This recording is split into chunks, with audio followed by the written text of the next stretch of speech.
astucieux. Donc c'est vraiment un réel plaisir. Regarde ce micro là, je suis pas sûre. Ouais. Mais tu sais, je commence toujours doucement et puis la voix monte en puissance. D'ailleurs, je n'ai pas besoin de micro, j'ai encore hélas qui porte. Bon, toujours est-il que c'est un réel plaisir de présenter ce soir, en vue d'un échange avec elle, Corinne Pelluchon. Elle va vous parler elle-même de son parcours, dont le dernier ouvrage qui se trouve ici, qui a été publié Seuil, Éthique de la considération, connaît actuellement un grand succès. C'est vrai, je dois dire que tu es invité un peu partout pour en parler. On t'entend sur les ondes, on te voit partout, on lit des comptes rendus, des entretiens, etc. Et je dirais que c'est parfaitement justifié. En fait, Corinne Pelluchon, donc professeure de philosophie à l'université de Franche-Comté. Non, ah, maintenant, alors, depuis combien de temps? 2 ans. Ah, bah, alors, je bon, eh bien, tu as moins de trajets à faire. C'est pour toi un bien de temps qui te permettra d'écrire d'autres ouvrages. Bon, Corinne Pelluchon vient de la philosophie politique. Elle a fait une thèse sur Léo Strauss. Et elle a changé de cap, mais pas tout à fait, tu nous expliqueras. Il y a eu une espèce de changement de cap, et on pourrait dire de manière infiniment trop rapide, et qui aurait l'aspect journalistique, car c'est beaucoup plus compliqué, vous verrez, que cela. Ce changement de cap l'aurait conduit vers quelque chose qu'on pourrait appeler l'univers de la philosophie morale. Mais tu nous expliqueras quelles sont les différences qui s'établissent entre ton travail et les tenants de cette philosophie. En fait, ce changement de cap, lié sans doute aux réflexions que tu as dû faire sur le politique à partir de cette lecture de Léo Strauss, et qui t'ont donné le désir d'élaborer une philosophie alternative. On parlait d'alternative tout à l'heure, à propos des vérités alternatives, mais il s'agit de choses plus sérieuses, une philosophie alternative du sujet, qui permettent d'établir un nouveau contrat social, et nous verrons de quel type de contrat social il s'agit, avec une définition du sujet qui prenne en compte un certain nombre de choses que la philosophie des Lumières, pour établir justement sa vision du politique, a laissé de côté, notamment le corps, l'affect, etc. Bon. Et c'est là où on va t'entendre. Je vais aller assez rapidement à la chose. Tu as voulu construire cela, et c'est vrai que ça me pose un certain nombre de questions, à partir d'une éthique de la vulnérabilité. Il faut dire que tu as eu des expériences, car tu as travaillé... Corinne Pelluchon est une philosophe, mais elle ne répugne pas à mettre les mains dans le cambouis. Tu as travaillé dans des hôpitaux, auprès d'un certain nombre de gens en difficulté, malades, souffrants, ou pour d'autres raisons. Et ça t'a amené d'ailleurs, c'est pas que cela t'a amené, c'est parce que tu t'intéressais déjà à toutes sortes de questions liées à la bioéthique. Donc, ce qui t'a conduit, mais je vais vite, à écrire un ouvrage sur l'autonomie brisée.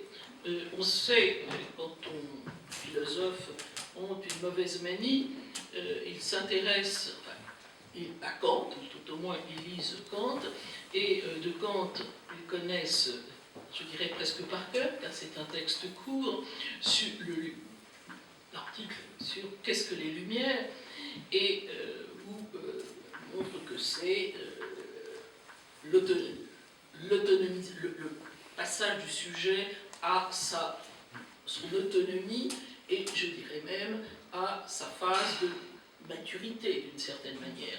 Or, justement, dans l'autonomie brisée, cette question d'autonomie sur laquelle la modernité s'est fondée dans tous les domaines, l'autonomie du sujet, le sujet devient autonome, eh bien, tu montres qu'il faut s'intéresser à ce que cette autonomie, telle qu'elle a été conçue par les Lumières, a laissé de côté, c'est-à-dire au fond tous les phénomènes qui échappent à notre maîtrise, le vieillissement, la souffrance, la mort. Au fond, on rejoint là cette question de nos vulnérabilités. J'en aurais fini, non sans dire, parce que sinon vous allez sortir vos mouchoirs, que pour autant Corinne Pelluchon ne donne pas du tout dans le dolorisme, mais qu'au contraire, si elle s'intéresse à cela, c'est pour déboucher sur une philosophie de la joie, du bonheur, par le fait, parce qu'elle nous permet de comprendre ou de comprendre mieux quelque chose que les philosophes n'ont pas véritablement pensé, ce que c'est que de vivre. Alors je sais qu'il y a des livres de François Julien, ça n'a rien à voir sur cette question, mais ça n'a rien à voir avec ton propre travail. S'il y a des questions là-dessus, je pourrais moi y répondre. Voilà. Donc peut-être que tu pourrais nous expliquer un peu ton parcours avant que je te pose la première question. Merci. Alors, et juste pour voilà. Le cadre général. Alors bonjour, bonsoir. Oui, j'ai commencé à travailler en philosophie politique, mais qu'est-ce que la philosophie politique?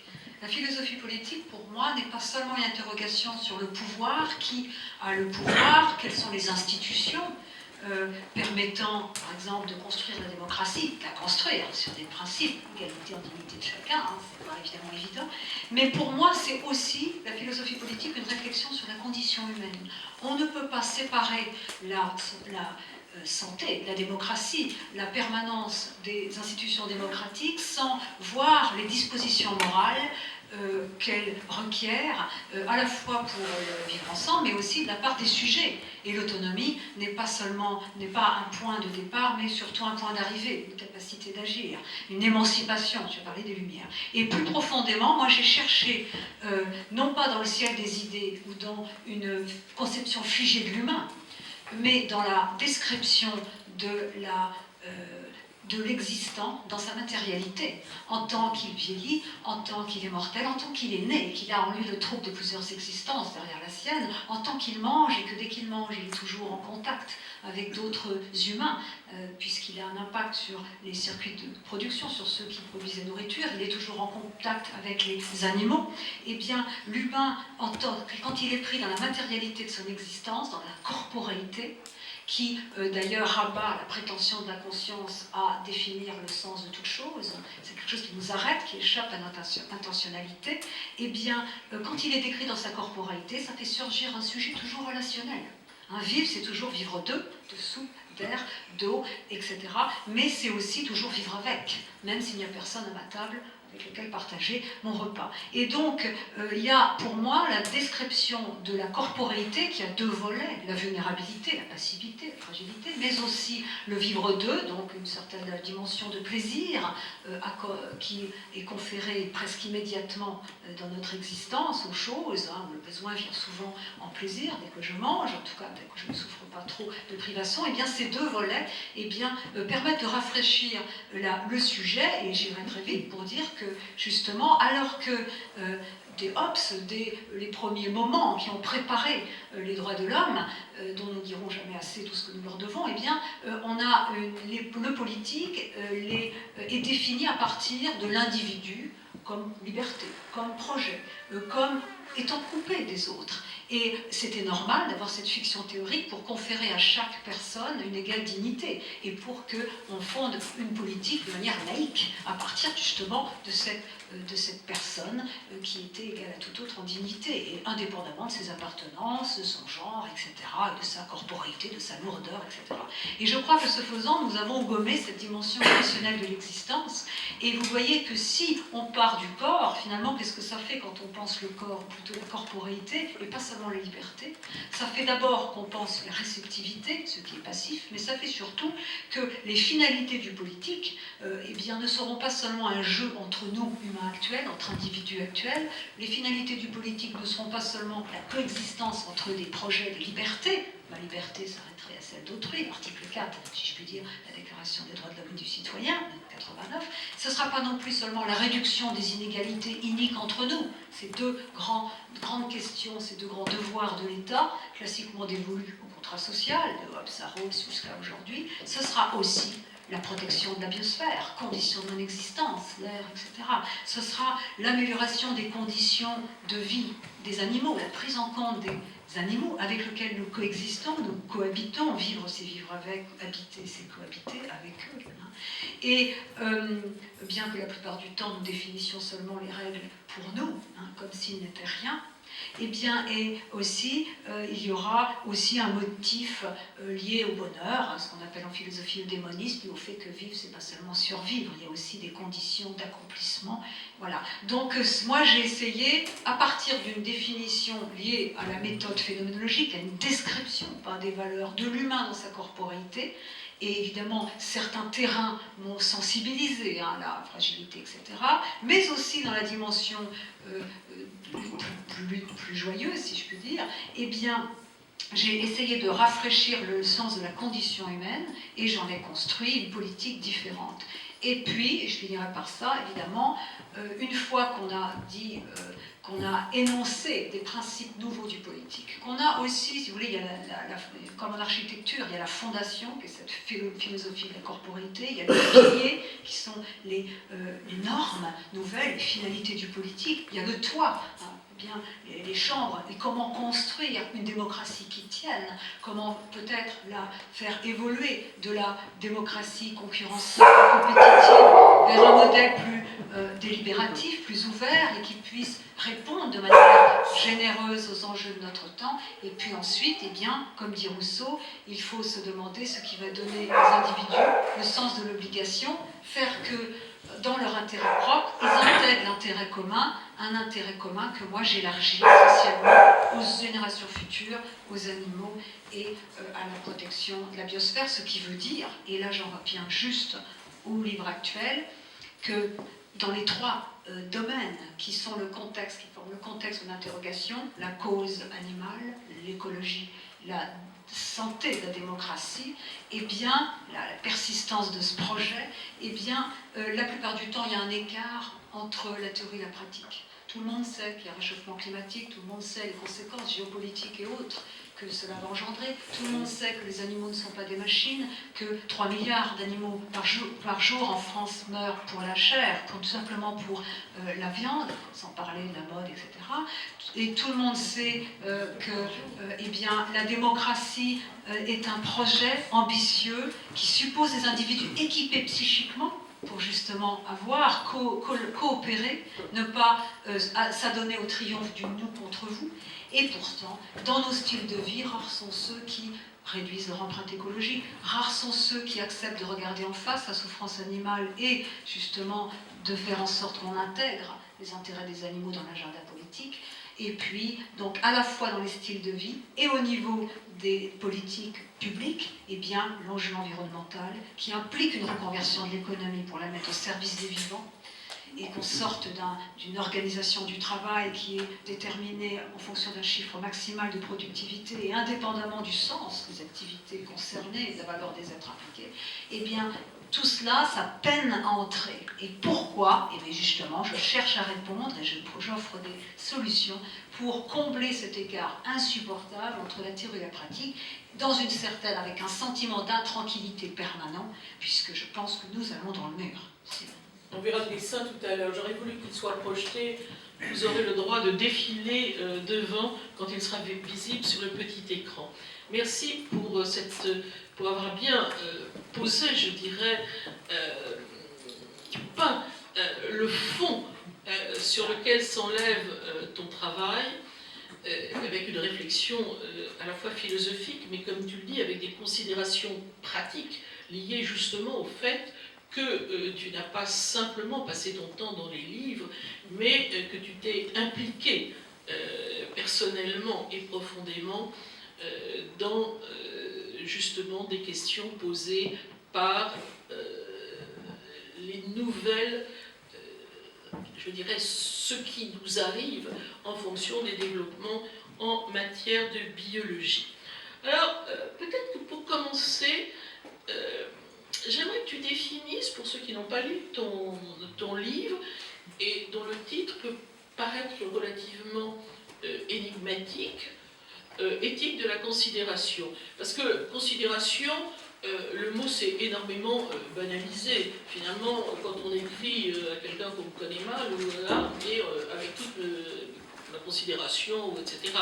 Ou bien, autrefois, on disait que dans les banlieues, ce que voulaient ceux qui s'indignaient ou se révoltaient, c'était du respect, au fond, qui est une autre forme de la considération. Or, ce n'est pas comme ça que tu l'entends. Et donc, pourrais-tu préciser ce que tu entends, parce que c'est quand même ton concept, hein, ton concept clé dans ce travail.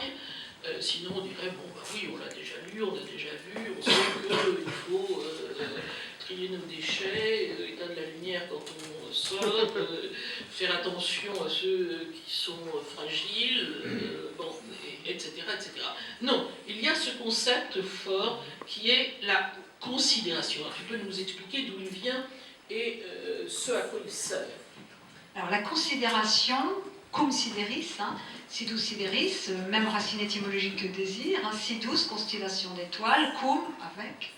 Alors la considération de choses, d'abord c'est pas tout à fait le respect, puisque le respect, voilà, ça c'est la banalisation. Le respect, pour ainsi dire, c'est la reconnaissance de l'égale dignité de chacun. C'est un vocabulaire, encore c'est déjà beaucoup, c'est un vocabulaire encore du droit, du devoir. Or la considération individualise celle ou celui que l'on considère et celle ou celui qui considère.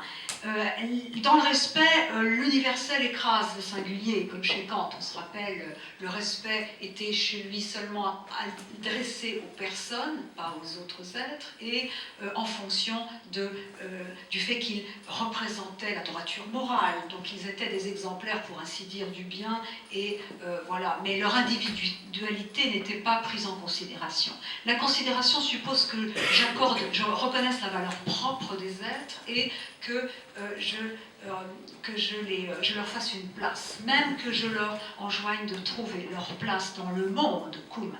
Alors évidemment, pour faire cela, et ça c'est ce que j'apporte dans ce livre, c'est qu'au lieu de me placer du côté des personnes qu'on considère, je vais me placer du côté de celui qui considère quels traits moraux, quel ensemble de représentations et d'émotions, ce qu'on appelait autrefois les vertus, c'est pas le contraire des vices, mais dispositions morales acquises au terme d'un processus assez complexe d'individuation, j'en parlerai, quels traits moraux permettent justement d'avoir non pas une vertu qui s'appellerait la considération, mais d'avoir une attitude générale, une qualité de présence au monde, me permettant justement de faire que les différentes vertus classiques, par exemple, je vais prendre juste les 4 vertus cardinales qu'on trouve toujours chez Platon, Aristote, chez Aristote il y en a plus. La tempérance, la modération dans les appétits, toujours une mesure entre l'excès et le défaut, toujours déterminée en fonction de la personne et de la situation. Chez Aristote, il prend l'exemple du bon régime. Pour un homme de 70 ans ou un enfant, c'est toujours un juste milieu, mais ce n'est pas le même en quantité, bien sûr. La prudence, qui est le fait de saisir le juste milieu, et de saisir aussi le moment opportun, et c'est une saisie, c'est une vertu intellectuelle, c'est une saisie de la vérité dans la praxis, et évidemment essentielle en politique, en médecine. On cherche l'homme prudent, le phronimos, qui sera capable de choisir le traitement proportionné à l'état du malade et l'évolution de sa maladie, sans en faire trop peu au bon moment, etc.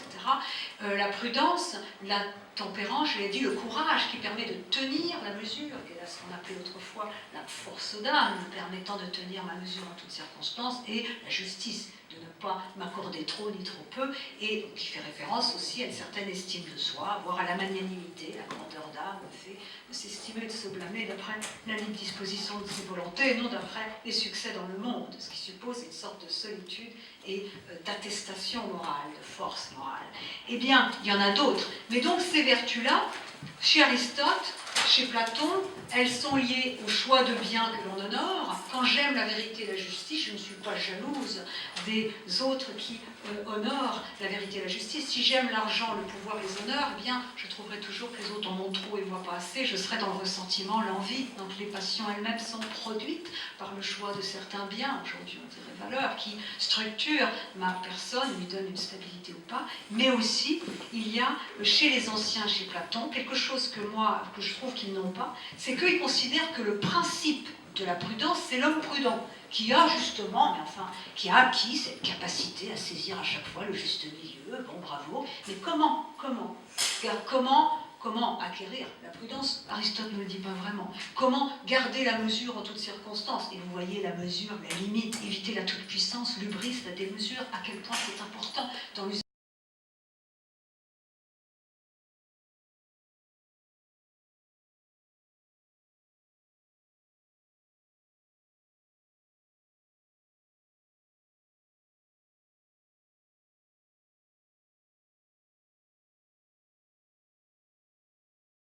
Les animaux travaillent ça, entre autres. Donc la considération, c'est tout ce processus de transformation du sujet qui va emprunter, si vous voulez, aux anciens une certaine manière de penser la morale. C'est pas seulement les principes, les normes, les prescriptions morales, les devoirs, les interdictions qui sont là, c'est plutôt quel type d'être il faut être pour bien agir.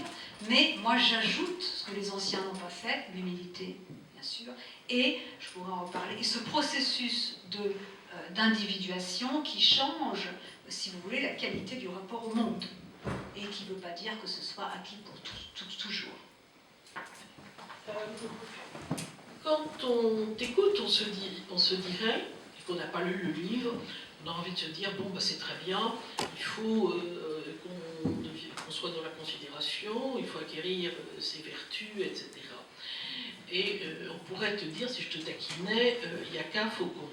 En réalité, c'est pas cela qui ressort de ton travail. Sinon, on dirait, bon, bah, tous toujours. En fait, ça va beaucoup plus... Enfin, je dirais que ça va beaucoup plus loin que cela, et ça dessine un chemin. Pourquoi ? Parce que, au fond, tu es parti, pas seulement d'ailleurs dans cet ouvrage, mais dans les précédents, tu es parti de certains de nos défis actuels. Hein, c'est pour ça qu'il y avait ce dessin que je voulais que vous voyiez, où on est comme sur un grand 8, et puis au bout de ce grand 8, il y a un mur, et puis on va droit dans le mur. Il y a un certain nombre de défis, nous les connaissons tous. Ce sont ceux que nous posent les questions environnementales, quelles qu'elles soient.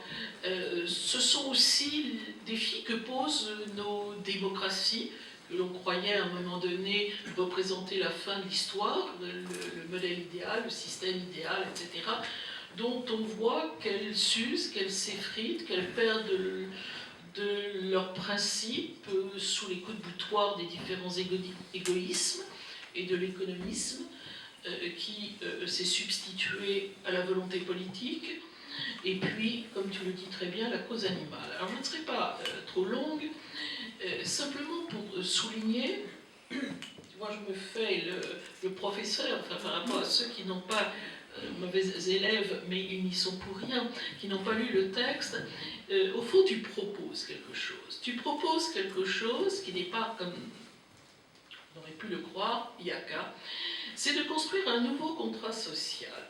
D'ailleurs, c'est pas par hasard que tu commences par une citation, il y a une espèce d'exergue, hein, qui est une citation de Rousseau. Mais un contrat social à partir d'un double souci.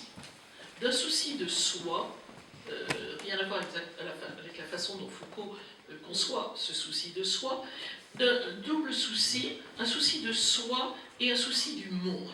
Pour montrer que le souci de soi, aujourd'hui, étant donné les défis auxquels nous sommes confrontés, ne peut pas aller sans un souci du monde. Et dans le monde, il y a les autres vivants, animaux et humains, mais il y a aussi la nature, donc très bien.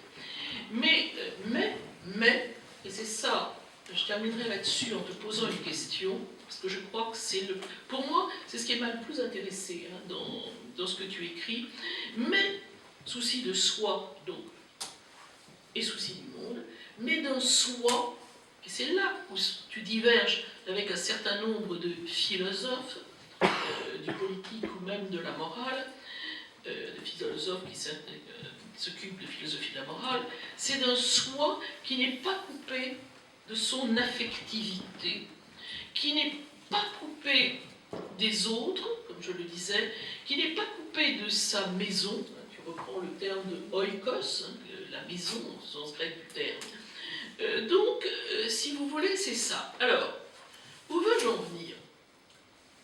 Et j'insiste, c'est ce qui m'a vraiment intéressé en me disant, oui, il y a là-dedans quelque chose.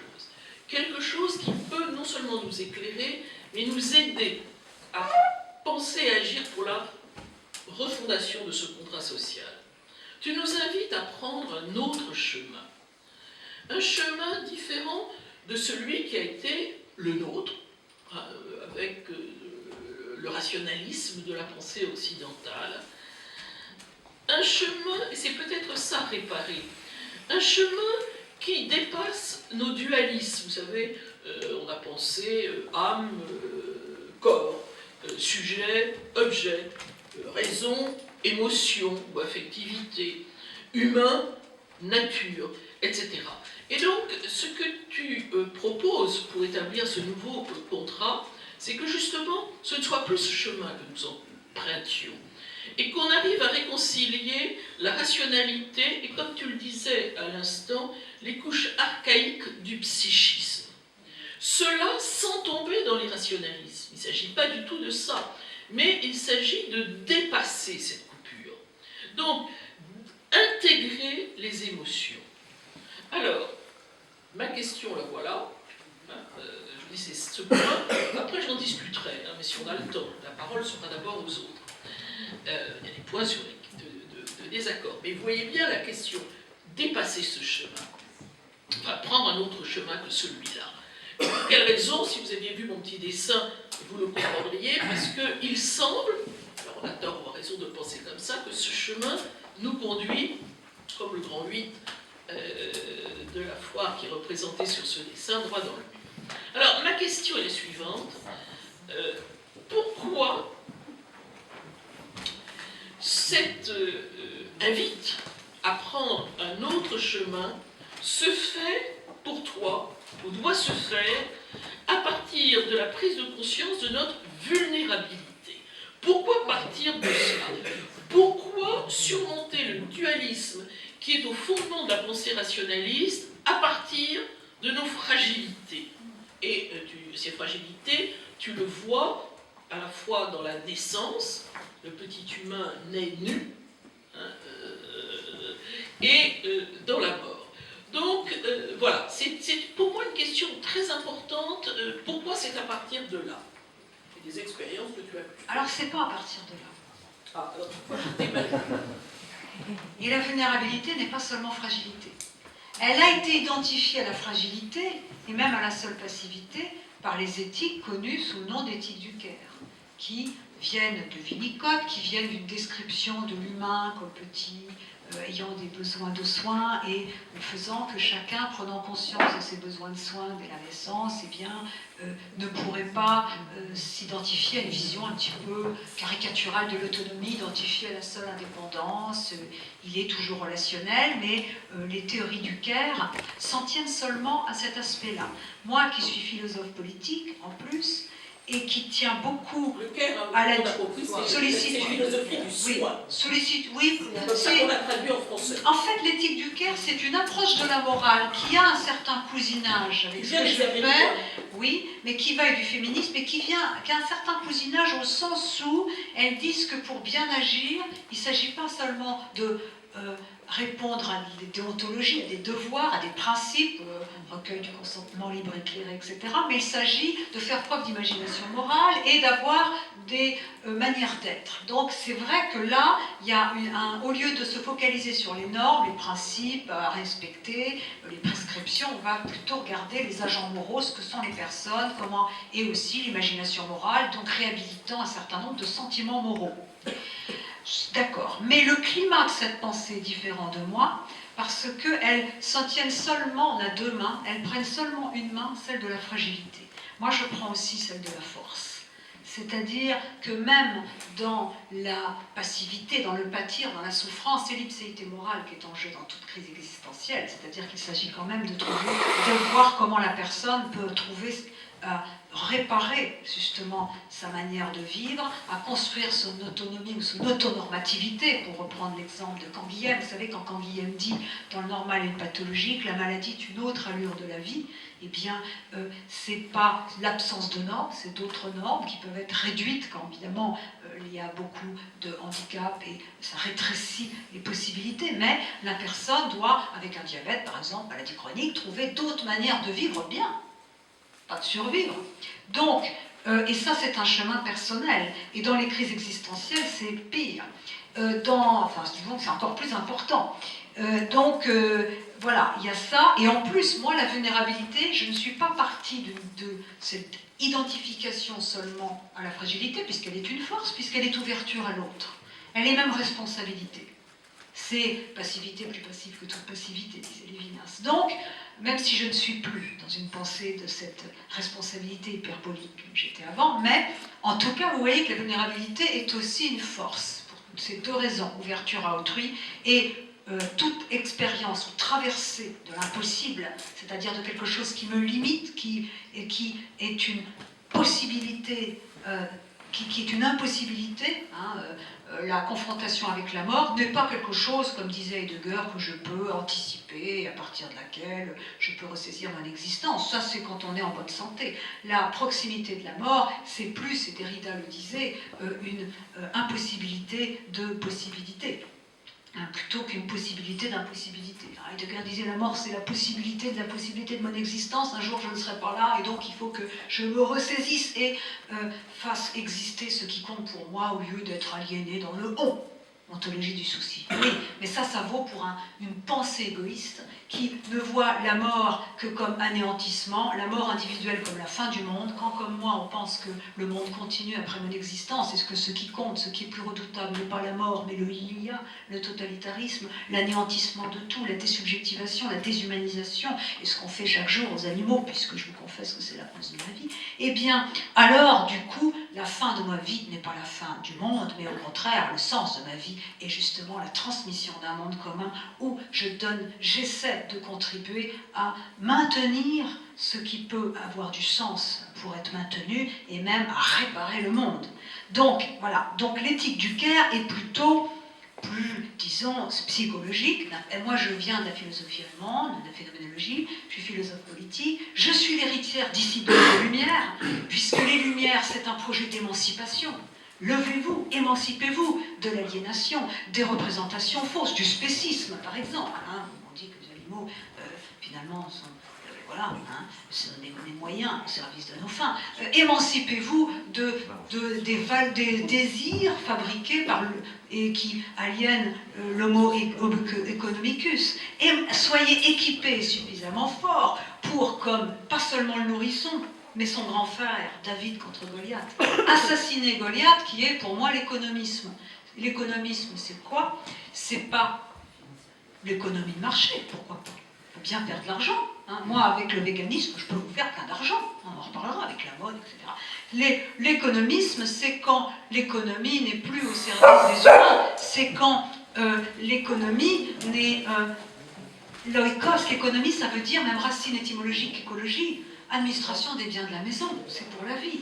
L'économie, c'est quand le profit domine tout et impose l'exploitation sans limite des autres vivants et des ressources, des nourritures et même des humains par d'autres humains, et que l'État est à genoux et qu'il y a destruction du politique, pas de la politique, mais du politique, le politique ayant pour mission de réorganiser les différentes sphères d'existence, le travail, l'économie, la culture, en fonction de leur sens propre et pas du profit.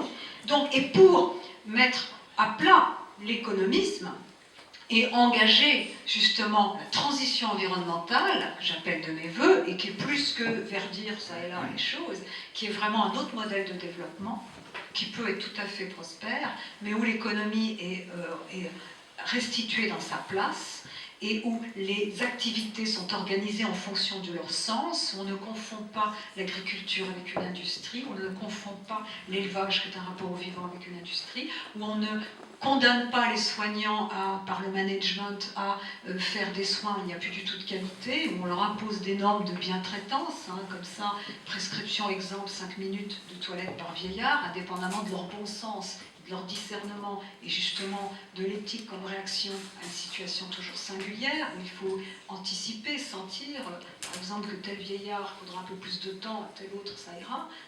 Bon, donc voilà, donc ces aberrations qui sont, et là je vais revenir à une chose très importante, ces aberrations, vous voyez, du modèle de développement actuel, qui génère des contre-productivités environnementales, sociales et autres, ces aberrations, ce modèle de développement est déshumanisant. Et là, on va arriver au cœur du problème, parce que déshumanisant, je l'ai dit tout à l'heure, tout le monde sait qu'il y a réchauffement climatique, tout le monde sait tout un tas de choses, mais en fait, les êtres s'habituent à ne pas croire ce qu'ils savent, à ne pas voir totalement ce qu'ils pourtant savent, même à dissocier leur raison et leur émotion, à refouler les émotions négatives qu'on ne leur a pas appris à traverser, et cela génère l'insensibilité, cela génère le clivage. On va, par exemple, accorder toute sa considération morale à ses enfants, à sa famille, et puis le migrant, aux animaux, mais pas à le même niveau, mais eh bien, on ne les verra pas, on ne sera pas sensible à leur douleur. Il y aura une saturation, il y aura des injonctions contradictoires qui satureront l'espace public, on n'arrêtera pas de parler de guerre, et pourtant, on n'aura jamais été aussi brutal. Donc, le modèle de développement dans lequel nous sommes, souvent nous déshumanise et contraint certaines personnes à trahir leur sens moral et justement à oublier leur bon sens, à ne plus justement à être dans l'individualisme, par la défiance, par la peur de l'autre, etc. Et donc, c'est quand même un travail de transformation de soi pour réveiller, justement, permettre aux individus de trouver en lui-même des ressources pour justement œuvrer à la transmission d'un monde habitable, la considération triomphant dans l'engagement au service d'une cause, mais ayant des degrés. Puisque la considération, c'est quand ma pensée et mes actes sont tournés vers le monde commun, y compris dans les choses les plus quotidiennes, puisqu'il y a justement cette qualité de présence qui est au coum, au fait que je connais ma place et j'ai cette épaisseur de mon existence, que nous, contemporains, nous avons perdu après la fin des idéologies. Finalement, nos ancêtres, Dieu, l'histoire les jugerait. Après, c'était le communisme, la résistance, un horizon quand même, qui méritait que l'on lui sacrifiât un peu sa vie. Mais après, il y a eu, après la chute du mur de Berlin, il y a eu seulement la désolation, les êtres se sentant seulement producteurs, consommateurs, et dans un monde avec des gadgets, quoi, où évidemment l'argent, mais aussi la reconnaissance étaient les seuls horizons de l'existence. Et cela appauvrit, surtout qu'il y a beaucoup de laissés pour compte. Et donc du coup, voilà, cet âge de la désolation qui rend les êtres vulnérables aux formes brutales, voire totalitaires du pouvoir, à la déshumanisation, ces êtres qui se convainquent qu'ils sont de trop, eh bien, justement, moi j'essaie, à cet âge de la désolation qui encourage un rapport décomplexé au nihilisme, tout se vaut, mais tout est possible. Tout est possible. Et qui laisse l'économisme en place avec ses dévastations humaines, animales et naturelles, eh bien moi à cela j'essaie de lui opposer l'âge du vivant, lequel associe à la fois la prise de conscience de ma finitude, la réconciliation avec la vulnérabilité, c'est vrai, comme fragilité, comme force, avec l'espoir ou la capacité à construire un rapport à autrui qui ne soit pas de domination, parce que je ne suis pas dans la toute-puissance, je suis dans le power to, capacité d'agir, pas dans le power over, pas dans le pouvoir sur. Et qui, évidemment, fait de la question écologique et de la question animale les leviers essentiels de la contestation d'un modèle de développement usé et les leviers de la transformation de soi et de la promotion d'un monde plus juste. C'est ça. Merci. Juste un mot encore avant de vous donner la parole par rapport à tout ce que vous avez entendu. Il y a une chose, bon, tu as dit on ne veut pas croire qu'il y aura un réchauffement climatique, etc. Non, il y a une autre attitude aussi, qui est dans le droit fil de la pensée lumineuse et dans une confiance, dans une sorte, je dirais, non pas de progrès, mais dans une sorte d'intelligence humaine, nous trouverons toujours les moyens d'eux. Il y aura aura d'autres technologies, nous trouverons toujours le moyen de nous en sortir. D'ailleurs, à la fin du 19e siècle, où, à cause de la découverte du deuxième principe de la thermodynamique, on craignait l'entropie, on ne savait pas si la Terre allait mourir de froid, de chaud, d'absence d'eau ou d'autres choses, on se disait, bon, on ira dans les astres. On ira dans les astres. Bon, donc il y a cette inquiétude, au fond, qui n'est pas nécessairement déraisonnable, qui n'est pas du tout déraisonnable par rapport au chemin que nous avons emprunté, celui dont, justement, tu veux nous faire sortir. Mais le point important que je souligne, et à partir de là, tu pourras me répondre et répondre à ceux qui t'interrogeront. Qu'on croit surplombante, mais qui finalement est habillée de philosophie, mais qui n'est qu'un ensemble de valeurs. Donc, pour éviter justement ce qui est justement violent, moi, je répétais tout à l'heure cette phrase de Sartre, nous sommes seuls et sans excuses. Sans excuses, puisqu'il y avait des responsabilités, mais seuls. Et que, au sens où il y a... Remarque qu'il disait aussi l'enfer, c'est les autres. Hein. C'est vrai, ça j'oublie. Mais seul au sens où il n'y a pas dans le ciel des idées exactement, il y a évidemment des choses qui peuvent nous guider, mais il faudra se les approprier. Hein. C'est ce travail d'appropriation, d'attestation, qui suppose une individuation, et selon moi aussi, pas seulement ce mouvement d'autosubjectivation, mais d'individuation qui élargit. Et deuxième chose, c'est important, il y a quand même, on n'aura pas le temps d'en parler, mais dans le mot considération, il faut entendre quelque chose qu'on n'a pas dans le devoir, qui est la dimension esthétique des choses. À la fois esthétique au sens de l'esthésis, les sensations, qui ne sont pas des perceptions, qui ne sont pas l'identification des objets, qui ont rapport être avec le monde, esthétique au niveau de la beauté. Mais d'ailleurs, là, au sens large, je dirais que tu serais au fond d'accord avec Rancière, qui dit que finalement, le monde commun, etc., c'est sentir en commun, c'est éprouver un certain nombre, y compris et surtout esthétique. Oui, c'est ça. Mais c'est vraiment important, parce que les morales du devoir ne comportent pas en leur sein cette composante esthétique. Hein. Ça, c'est important. On n'aura pas le temps, et ça s'entend dans considération. Si vous vouliez développer, parce que c'est vraiment intéressant. Prenez le temps de le faire. Alors, prends sur cette question d'esthétique. Oui, je crois que c'est vraiment important. Voilà, la dimension esthétique. Alors, il y a beaucoup de pièges entre l'éthique et l'esthétique. L'esthétique n'est pas forcément une bonne preuve d'intérêt pour l'éthique, puisque parfois nous trouvons beau un paysage et ça le condamne à devenir un parc récréatif pour touristes. De même, la beauté des animaux sauvages leur est fatale, puisqu'on les encage. On n'encage pas les grillons, quoi qu'on est capable de tout. Aussi en Chine, il y a des grillons, en Chine. Oui, c'est vrai. Mais, donc, mais en même temps, un être qui ne souffre pas de la dégradation des écosystèmes, de tout l'enlaidissement des choses, et dans l'élevage industriel, il y a beaucoup de choses aussi, une aberration esthétique, un être qui ne souffre pas de cela, évidemment, c'est vraiment problématique. Enfin, on se souvient que chaque régime totalitaire s'est caractérisé par une certaine esthétique, voire par une langue, la novlangue dont parle... oui, mais aussi, comment il s'appelle, Klemperer, dans langue du Troisième Reich. À propos du nazisme. Bon, donc du coup, voilà. Mais donc, attends, il y a des affinités entre le beau et le bien. Et sur ce point, est-ce que je vais faire de la pub pour un copain? Vas-y.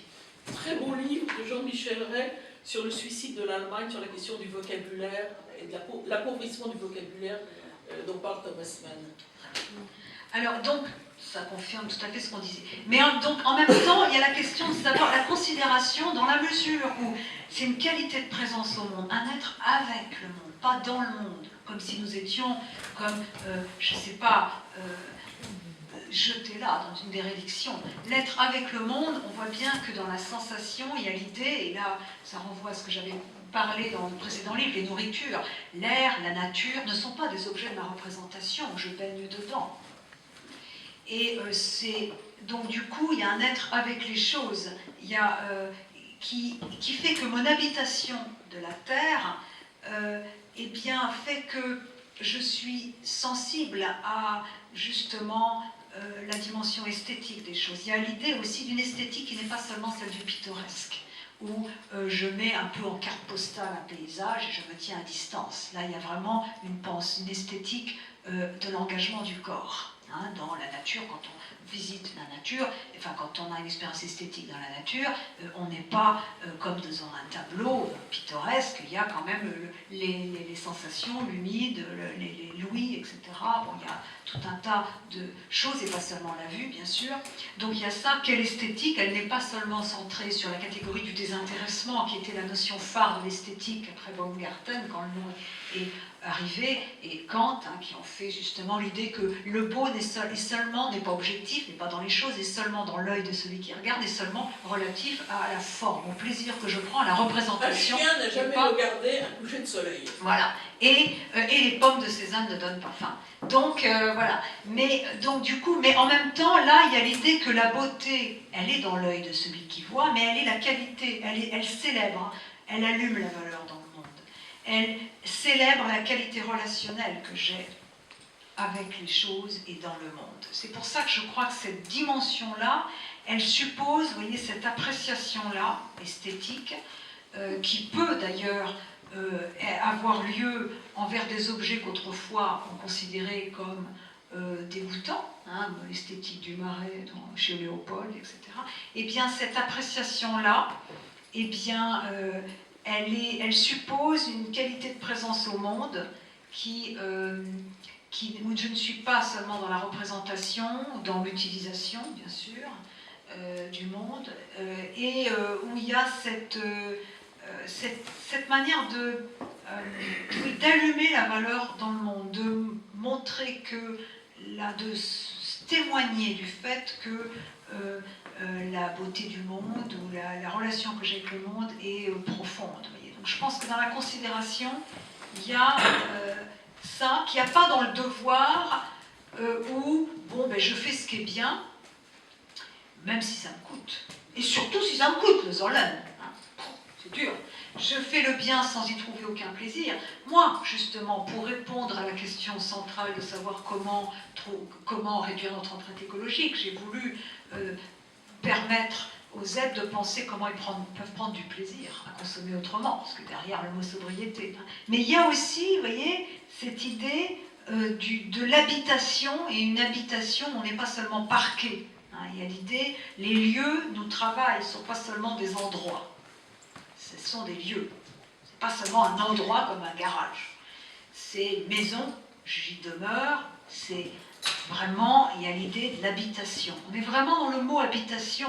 Je pense que l'écologie est un mot qui trompe, parce qu'il a fait croire qu'il y a d'un côté l'écologie, la nature, et de l'autre côté les humains. Quand on pense l'habitation, on est dedans. Ça ne veut pas dire que nous sommes comme l'herbe ou comme la souris, etc.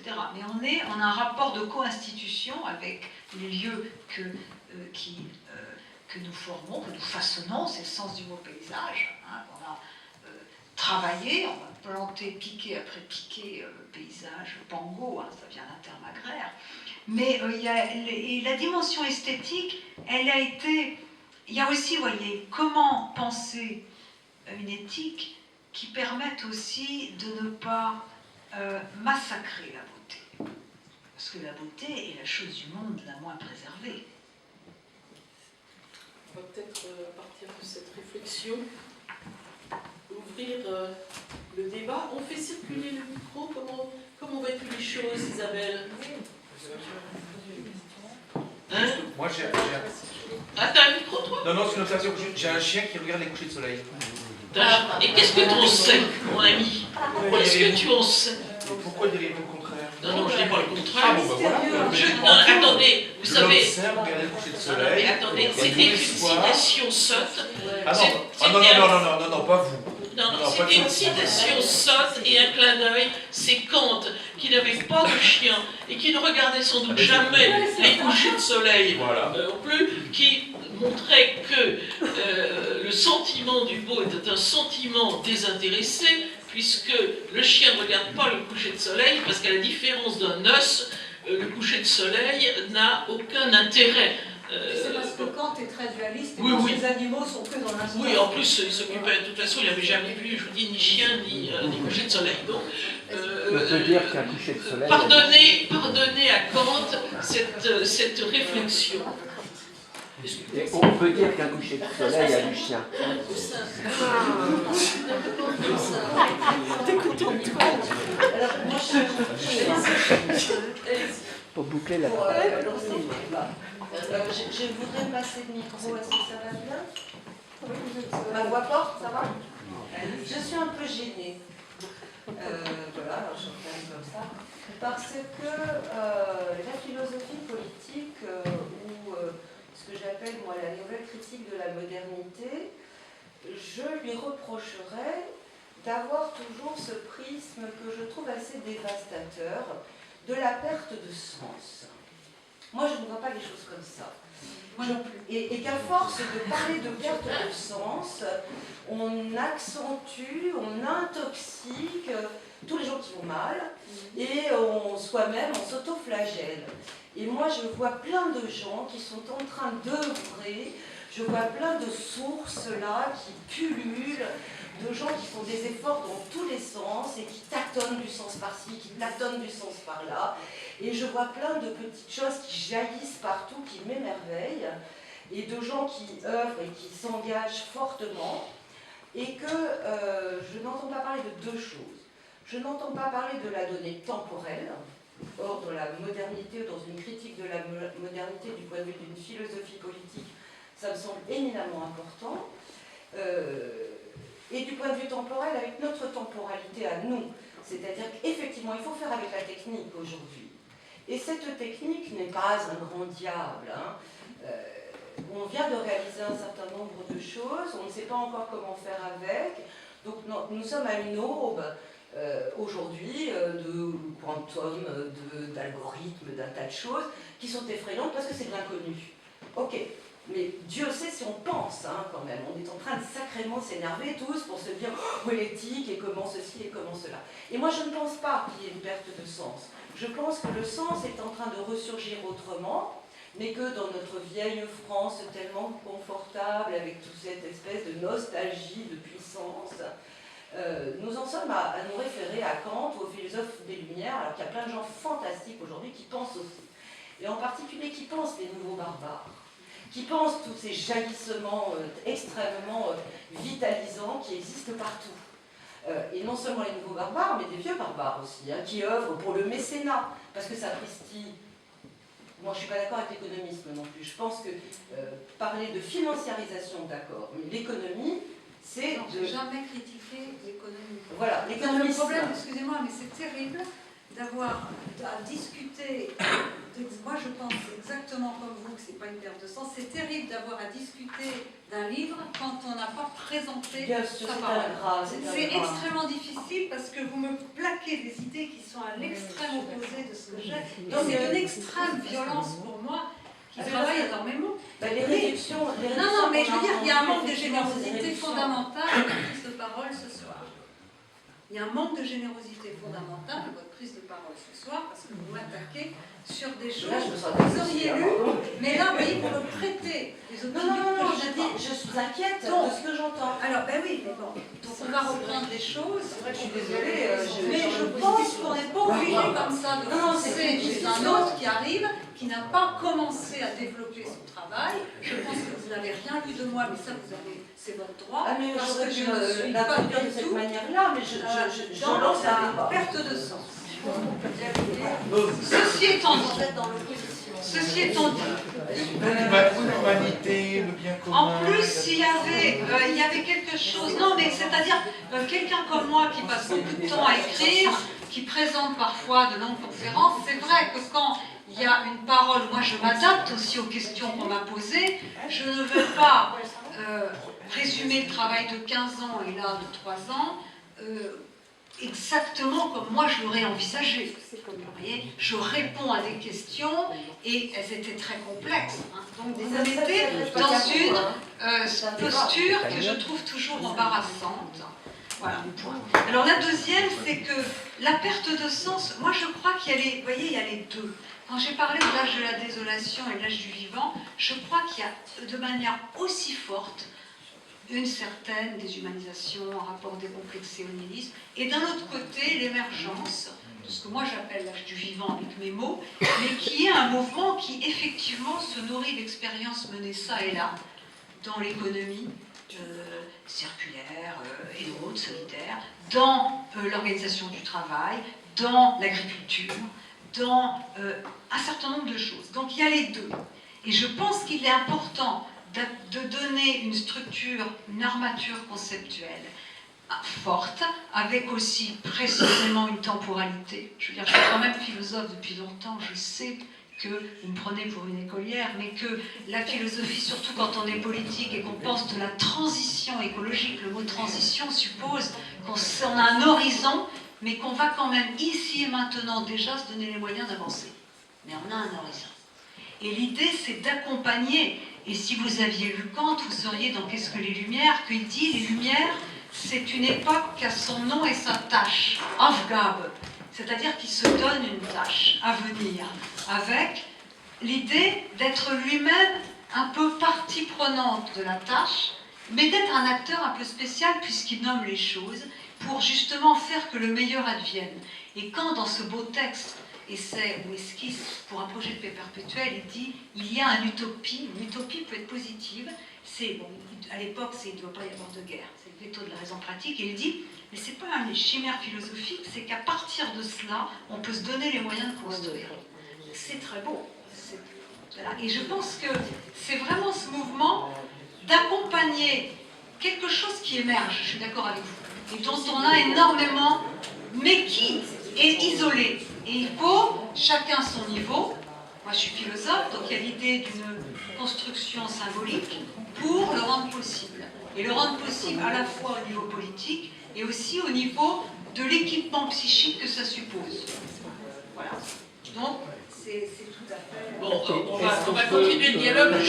Juste un mot pour répondre à votre question, que je n'ai pas senti comme agressive, mais peut-être l'agression s'adressait à moi, mais moi je dois avoir le cuir épais, je ne l'entendais pas comme ça.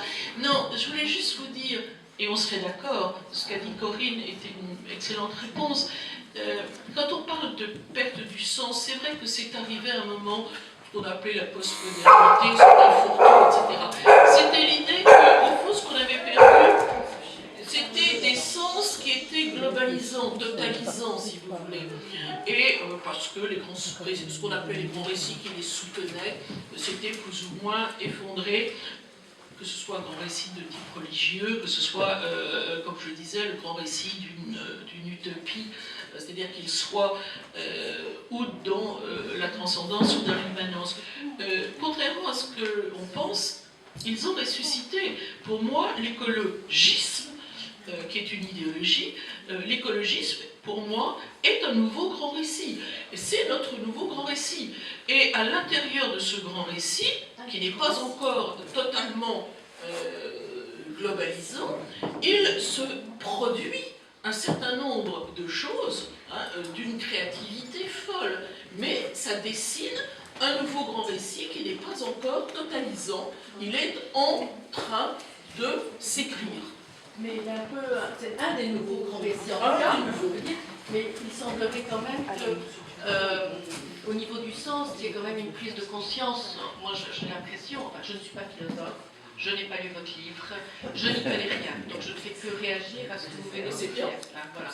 On a quand même l'impression, tout doucement, hein, de façon imperceptible, mais très très doucement, au niveau de la nouvelle génération, et au niveau des sociétés, et au niveau de la nouvelle économie, etc. Maintenant, quand vous écoutez un petit peu ce qui se passe, alors de façon non philosophique, hein, mais les gens, beaucoup plus qu'avant, sont à une recherche de sens. Non, j'ai l'impression. C'est-à-dire que les nouveaux start-upers, etc., vous disent qu'il n'y a pas que l'argent qui m'intéresse. Oui, c'est tout à fait autre chose. L'argent, oui, parce que, bon, évidemment, les gens ne sont pas complètement stupides, mais on a envie de donner du sens à notre vie, on a envie de donner du sens à notre société, on a envie de donner du sens à nos employés, et ça, alors, vous le sentez un peu de façon sociétale, j'ai l'impression, moi, enfin, voilà. alors c'est très marketing aussi, il y a un côté marketing. Maintenant aussi, les sociétés se sont prises là-dedans, la mode énormément, mais enfin, on a quand même l'impression qu'il y a un mouvement. Les jeunes, certains jeunes ont envie de vivre autrement. Ils n'ont plus forcément travaillé chez, enfin voilà, gagner beaucoup d'argent n'est plus forcément comme dans les années 80, 90, le but de leur vie. Donc moi j'ai quand même l'impression qu'il y a une espèce de mouvement qui émerge, justement de redonner du sens. Alors bon voilà, de façon extrêmement, je dis ça de façon extrêmement pragmatique et intuitive. Mais bon, voilà. Oui, je suis pas d'accord. Je pense que tu serais d'accord. La question, c'est comment Comment fédérer. La question, c'est l'intérêt d'écouter ce que dit Corinne Pulchon, c'est comment redonner du sens. Voilà. C'est notre vraie question, en fait. C'est pas là que vous répondez, vous tâchez de répondre. Mais il y a aussi ce que vous dites est très juste, il y a beaucoup de choses, mais sont souvent atomisées. Voilà. Hein, c'est des publics qui sont d'ailleurs, qui dépassent les frontières d'une nation, mais qui sont atomisés. Et puis aussi, et malgré tout, quand même, parce que par exemple en éthique environnementale, il y a 45 ans de créativité au niveau des textes. Plusieurs, alors, sur décentrer l'éthique, les critères de l'éthique, en éthique animale pareil. Il y a énormément aussi de solutions concrètes qui pourraient nous mettre d'accord, malgré nos différents intérêts et nos différentes positions idéologiques, pour améliorer un certain nombre de choses. Et quand on fait, ce qui est mon cas, énormément de débats avec des éleveurs, avec des gens qui sont directeurs d'abattoirs, vous voyez, avec des gens très différents de moi, j'arrive toujours à trouver à la fin de 3 heures de discussion des accords sur fond de désaccords, mais des accords qui, si on s'en emparait économiquement et politiquement, avec des labels, avec tout un tas de choses, on arriverait à des solutions majeures. Et rien n'avance. Donc on n'est que dans la jactance, comme disent mes amis, ça me fait beaucoup rire. J'aime bien ce mot. On est dans la jactance, c'est-à-dire il y a, au niveau du réchauffement climatique, le consensus s'est fait peut-être pas sur ses modalités, sa rapidité, mais sur sa réalité. Bon. À part certains, bon, mais enfin quand même. Donc du coup, sur la pollution, par exemple, bon, en plus l'écologie n'est plus séparée de la cause animale, n'est plus séparée de la santé environnementale, qui est quand même quelque chose d'essentiel. Hein. La cause animale n'est plus séparée de la santé. Hein. Les résistances aux antibiotiques liées au fait que dans les élevages de porc, il y en a énormément, c'est un vrai problème bientôt qui va vraiment être très grave. Donc santé, environnement, cause animale et justice, conditions de travail. Comment travaillent les gens? Eh bien, tout ça, et des grandes marques. On parlait tout à l'heure de Gucci, parce que moi j'avais été invitée par la Fondation Natureo avec Zillow pour parler de la Animal Welfare in Fashion Industry devant des gens qui ne sont pas véganes, hein, pour justement voir comment on pouvait, en faisant un pas de côté, en tout cas pour moi, quand même parler de bien-être animal, sans imposer mon véganisme, mais arriver à des améliorations pour leur bien, notamment parce qu'aujourd'hui les gens, ils n'ont pas besoin, en tout cas en Occident, de porter une fourrure qui était liée à l'idée d'une prestige qu'on avait par rapport à d'autres qui ne pouvaient pas l'avoir. Aujourd'hui, les consommateurs ont changé, c'est tout à fait pour gagner des clients pour la vie, c'est autre chose. Donc voilà, donc, ce que vous dites est vrai, néanmoins, il y a quand même un écart entre la pensée, la conscience et la pratique. Et ça, c'est assez nouveau comme... Oui, mais les lobbies, eux, sont organisés, ne sont pas atomisés. Et ensuite, ça avance, bien sûr, oui, bien sûr. La RSE, c'est d'une promesse extraordinaire. Absolument. Mais ce que je veux dire, c'est qu'au niveau de la réduction par chacun de son empreinte écologique, et par exemple, il n'y aura pas de transition écologique sans une relative transition alimentaire. Ah oui. 7,5 milliards d'individus, je pense que si tout le monde mange de la viande tous les jours, il va falloir quand même réduire, seulement réduire. Donc, innover. Donc, avoir l'imagination pour proposer des choses qui plaisent aux jeunes, aux gens, etc. Justement, il ne s'agit pas que les gens soient comme moi. C'est tellement intranquille d'être comme moi. Mais vraiment, et déjà, bon, et cette transition, on voit bien que les gens peinent et qu'il y a ces stratégies psychologiques qui font qu'ils vont refouler certaines angoisses liées à la peur, à l'impuissance, sentiment d'impuissance, au fait que, bon, voilà, j'achète un jean, il est délavé au Pakistan, la fermeture éclair est faite à l'autre, je ne vois pas le visage des gens auxquels je crée un dommage. Donc la structure de notre responsabilité est tragique, puisque nous ne voyons pas les gens auxquels nous créons un dommage et aussi, nous ne voyons pas tout de suite les effets négatifs. Donc, ce n'est pas évident d'intégrer en soi, justement, tout cela. Ce n'est pas comme tu ne tueras point ou la règle d'or. Ne fais pas autrui ce que tu ne veux pas qu'il te fasse. On est donc dans des... et en plus, quand les choses sont très angoissantes, les gens qui avaient travaillé en psychologie morale au moment des menaces nucléaires, on a oublié, mais bon, ils montraient que la peur de l'holocauste nucléaire faisait que les gens, justement, c'est tellement massif, justement, refoulaient, oubliaient. Voilà. Donc, du coup, il faut s'attaquer aux racines psychologiques, nos comportements écocides et aux résistances au changement. Et là, je pense que pour ça, c'est pas les normes, il faut, c'est pas les punitions, si vous voulez. Hein. Évidemment, il faut des réglementations économiques, juridiques, il faut des outils. L'économie, les droits sont des outils majeurs, mais ça suffit pas. Surtout, si on veut des réponses démocratiques, il faut que les gens aient du plaisir à changer leur style de vie, qu'ils y trouvent une forme d'accomplissement. Alors, il y en a chez les jeunes, c'est évident, que quelque chose s'est passé. Sur la cause animale, sur l'environnement, sur le rapport à l'argent, ça s'est passé. Et ça se passe en même temps. Sur le rapport à l'argent, sur le rapport à la cause animale, sur le rapport à l'environnement, sur le rapport à voilà, ce qu'on veut faire de sa vie, donc au sens.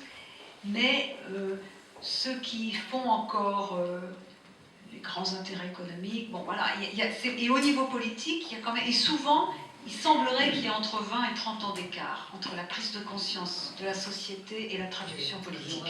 Or, il faudrait accélérer. Moi, j'aimerais rebondir juste là-dessus, mais j'ai tellement de choses à dire par rapport à ce que vous venez de dire. Mais déjà, par rapport à ça, le temps, vous n'avez pas l'impression juste qu'en 1960-70, il y a eu une prise de conscience très très forte de tout ça. Que tout ce que vous êtes en train de dire, ça a déjà été dit absolument dès les années 50, la Charte d'Athènes, etc. Bon, donc tout ça a été dit, développé, les hippies. Contrairement à ce que vous avez arrêté les choses à des phénomènes politiques, communisme, etc.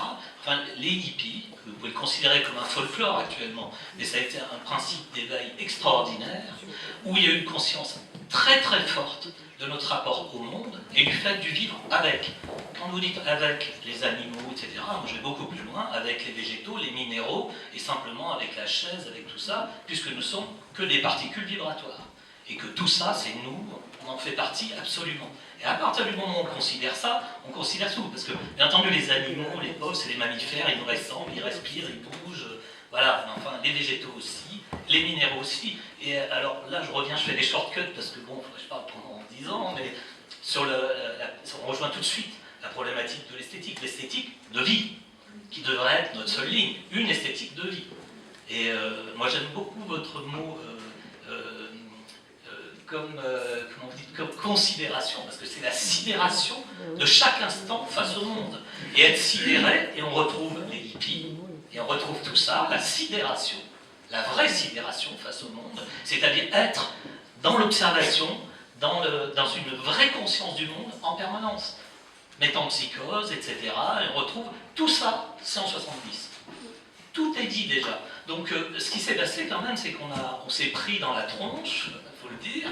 70 à maintenant, ça fait combien maintenant 50 ans. Voilà, donc 50 ans, dès les années 80, on s'est tous rendu compte de ça. Moi je l'ai vécu à la fin, mais bon, ben voilà, le cynisme est arrivé, un cynisme calculé, etc. Très programmé, programmatique quasiment, et nous sommes à la fin. Alors maintenant, il y a un éveil, mais c'est un éveil de...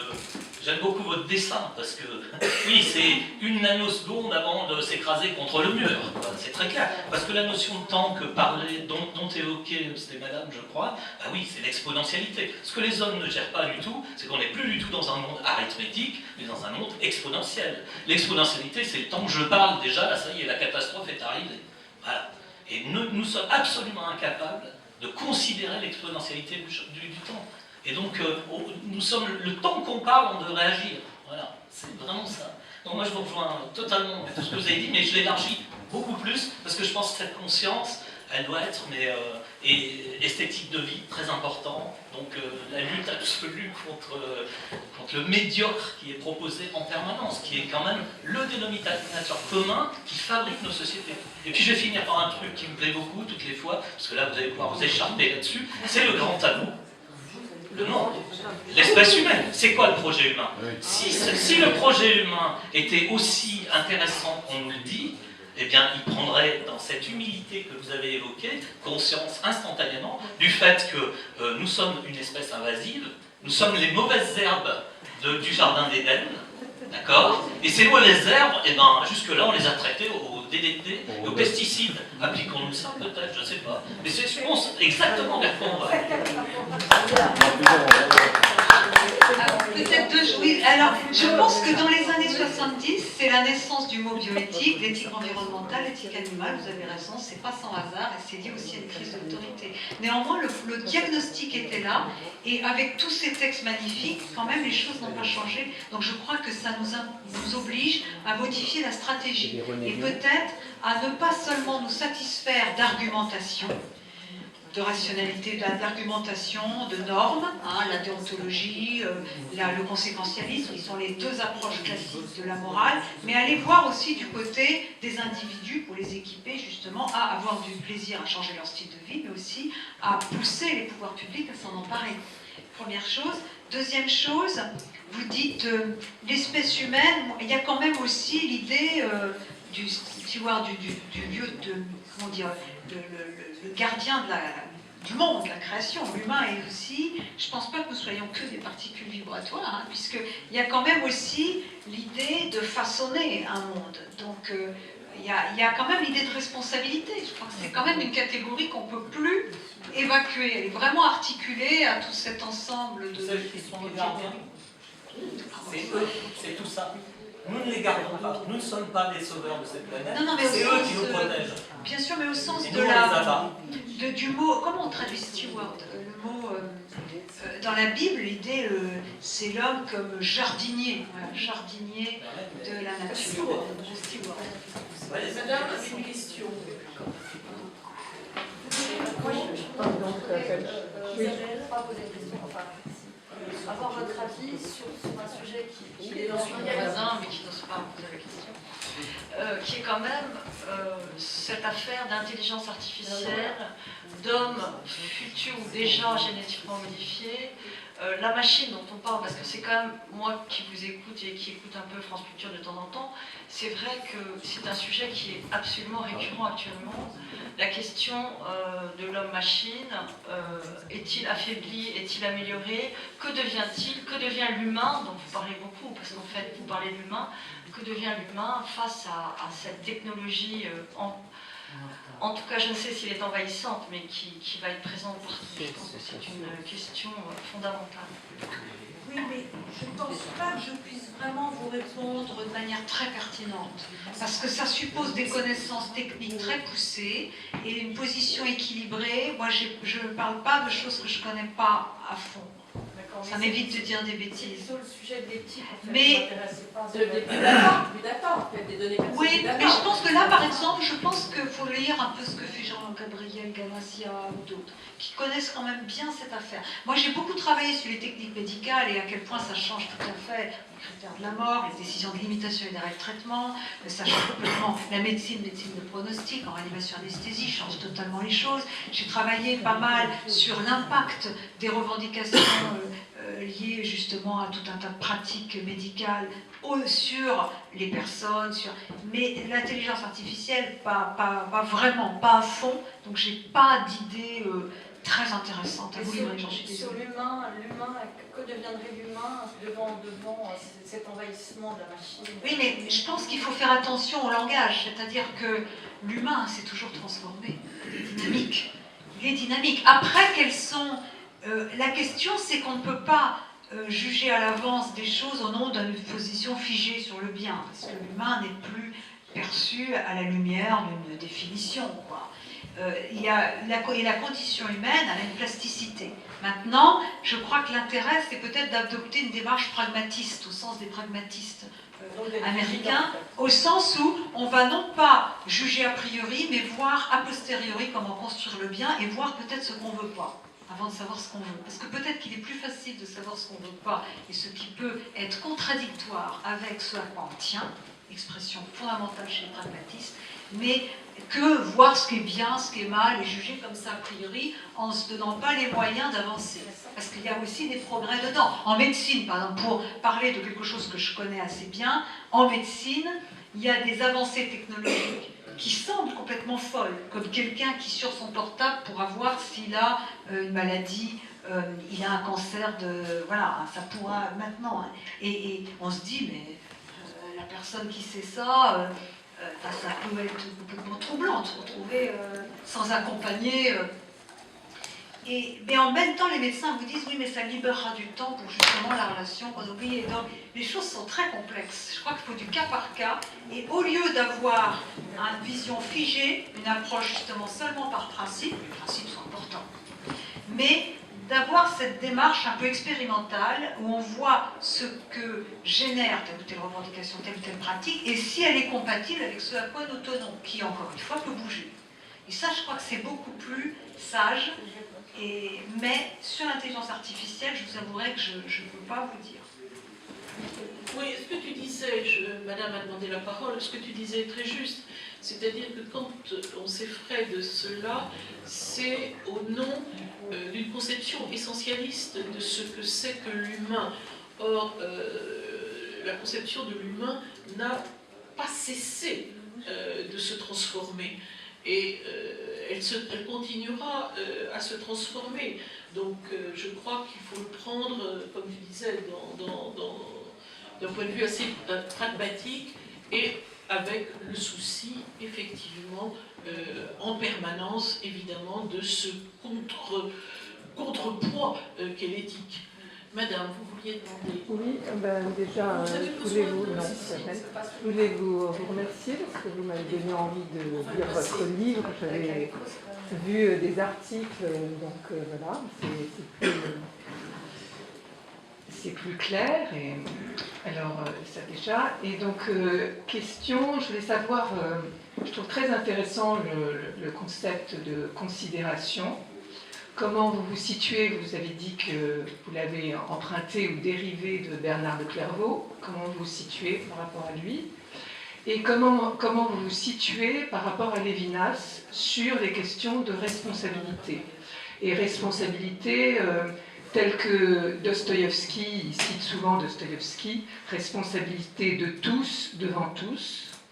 Et est-ce que c'est le lien que vous faites entre votre philosophie politique et l'éthique? La responsabilité. Très bonne question.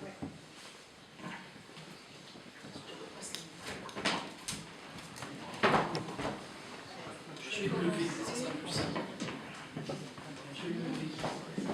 Alors, je vais commencer par la deuxième question sur la responsabilité. Et Lévinas. Et Lévinas, bien sûr.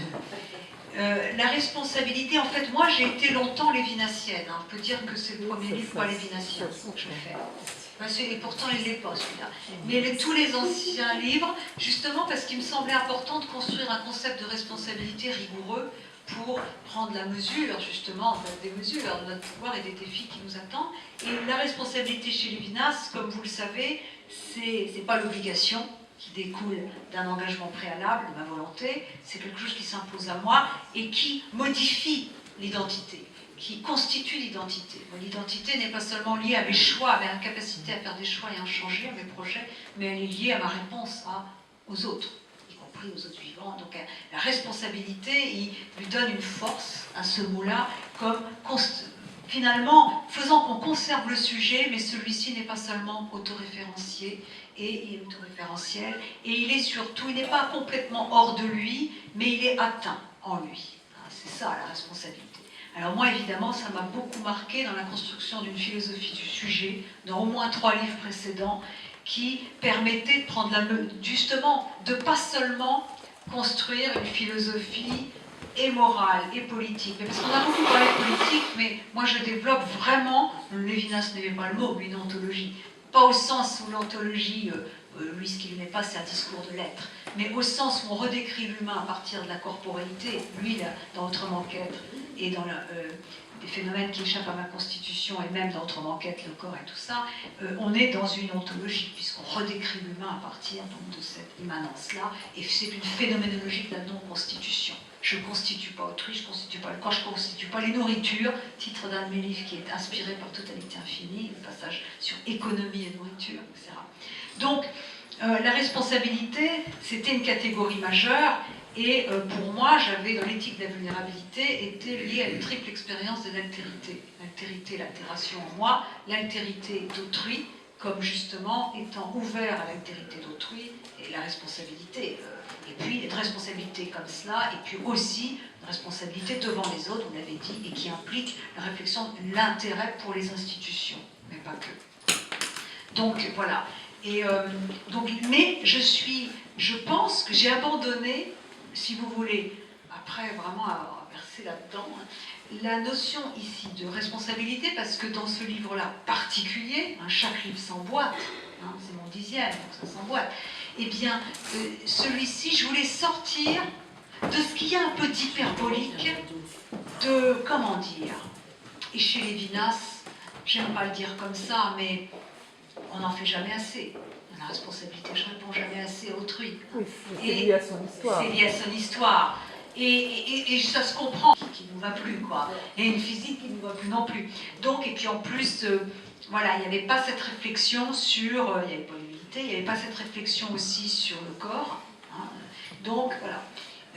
Alors, la considération. Donc, mais c'est une étape, Lévinas, c'est pas oublié. Et puis, je trouvais que la responsabilité elle-même n'évacue pas la tentation de la toute-puissance, puisque je peux aussi me sentir responsable et définir à la place de l'autre ses besoins. Il y a aussi des apories, des responsabilités que d'ailleurs Derrida a bien pointées, et qui sont, quand on est comme moi, très souvent en contact avec des soignants, puisque j'enseigne 2/3 de mon temps à des professionnels de santé, 30 ans de soins palliatifs, 30 ans de gériatrie, tout ça, donc des gens à qui on ne la raconte pas, et ils soulèvent cette idée. Donc voilà, et je pense qu'il fallait autre chose. Comment faire pour qu'on évacue la tentation de la toute-puissance devant des personnes qui parfois sont évidemment dans des situations de, alors la vulnérabilité, dépendance extrême, mais voilà, mais qui néanmoins sont des cœurs palpitants et pour lesquels il s'agit de construire un concept d'autonomie qui marche. C'est ce que j'avais fait dans l'autonomie brisée, comment parler d'autonomie des personnes dépendantes d'Alzheimer. Je ne vais pas vous raconter ce livre, mais c'est ça, entre autres. Donc, alors, la considération. Moi, j'avais lu très jeune ce Miroir des papes, qui est, c'est des lettres de la considération, qui est adressé au pape Eugène III, qui est un très vilain, puisqu'il a été impliqué dans la deuxième croisade contre les cathares. Il est en exil, ouf. Il est en exil, ouf. Parce que, évidemment, ça a foiré. Et Bernard de Clairvaux, c'est son dernier livre, lui écrit des textes, l'enjoignant, par ces temps difficiles, de justement reconsidérer son rapport à lui, etc. Donc c'est un miroir des papes, donc ça s'adresse à un homme de pouvoir qui a franchi les limites, on peut dire, qui a perdu la mesure, on peut dire. Et donc c'est un texte magistral, très beau, très bien écrit. Et la considération, alors il n'en dit pas tout cela, il ne parle pas d'incommensurable, c'est moi, il parle de Dieu, c'est très, voilà, j'ai traduit en termes contemporains. Mais si vous voulez, on voit, on dirait en un mot un peu valise, qu'il essaie de penser le rapport de l'éthique au spirituel. Alors moi j'évite le mot spirituel, car ça fait mes mots valises, vous voyez, ça fait mot, voilà. Mais je parlerai, bon, pas ici, parce que ça fait un peu jargon d'existentiel, mais bon, on va pas jargonner, mais en tout cas, d'un plan qui n'est pas seulement celui des relations intersubjectives ou de la morale, ni des principes, ni même de relations entre toi et moi, ni même du politique, qui est un autre plan. Qui est lié, une autre dimension, qui est liée au rapport à moi, mais à quoi à moi? Pas à ma psychologie, qui est lié, lui, à la transcendance, rapport personnel à la transcendance, c'est pas comme le cosmos chez les Grecs, et moi, rapport finalement incarné, vivant, sensible au monde commun, qui est en moi, voilà. Et donc, la considération, j'ai repris un certain nombre de choses précises de ce texte que je lis depuis très longtemps, et j'en ai fait une éthique des vertus, mais qui est distincte de celle de Platon d'Aristote, distincte de celle de Bernard de Clairvaux, forcément, parce que, et en faisant une sorte de discours de la méthode, quoi. sachant que la morale est le lieu de l'improbable et de pas du bien en soi, mais du meilleur. Il y a cette incertitude quand même, hein, on n'est pas... donc, mais quand même, il y a, quand on parle de vie bonne, pas forcément la vie heureuse, quand on parle de monde commun, on a quand même une dimension universalisante dans son discours, mais qui est universelle en contexte. Voilà, donc la considération, c'est vraiment... Et alors, vous disiez tout à l'heure la sidération. Ben, je dirais qu'il y a quand même une différence entre considération et sidération, c'est qu'il manque le cum. Et ça fait beaucoup de choses. C'est que la sidération, c'est quand je suis frappée par l'astre, la constellation des astres, que je suis frappée de stupeur. Et peut-être l'idée, c'est de passer de la sidération à la considération. C'est-à-dire, justement, à la capacité à se libérer, à agir et à reprendre en main son destin, quoi. Individuellement et collectivement. C'est ça. Enfin, j'ai juste une petite étymologie. C'est vrai que c'est la même racine que désir, hein, sauf que le dé, il nous pose des problèmes. Parce que où il est l'absence, où il est le regret. Hein, dans les deux cas, c'est différent pour le désir. Mais surtout, par exemple, le désastre. Le désastre, c'est pas Sidus Sideris, c'est astrum, c'est-à-dire une étoile isolée. Une étoile isolée. La considération, c'est regarder attentivement quelqu'un ou une chose, ou un être, un animal, comme s'il s'agissait d'une constellation d'étoiles. Ça veut dire que je ne regarde moi-même et les choses que si je sais me situer dans un monde commun avec mon langage. Alors que dans la sidération, je regarde bien les choses, mais je n'ai pas cette profondeur du regard. Alors, là encore, moi, il y a des degrés dans à la différence de Platon et d'Aristote qui sont perchés, une fois qu'ils ont les vertus, ils les ont pour tout le temps, moi, on sort souvent de la considération. On chute. On chute, c'est pour ça que l'humilité n'est pas une vertu, mais une méthode, pour remettre le travail sur le métier. Surtout dans un monde où on est toujours dispersé. Attention, on ne l'a pas. Et puis, voilà, les émotions négatives, je les réhabilite. Mais évidemment, il faut aller voir leur dimension cognitive. Il faut en faire quoi, des émotions négatives? Il faut travailler.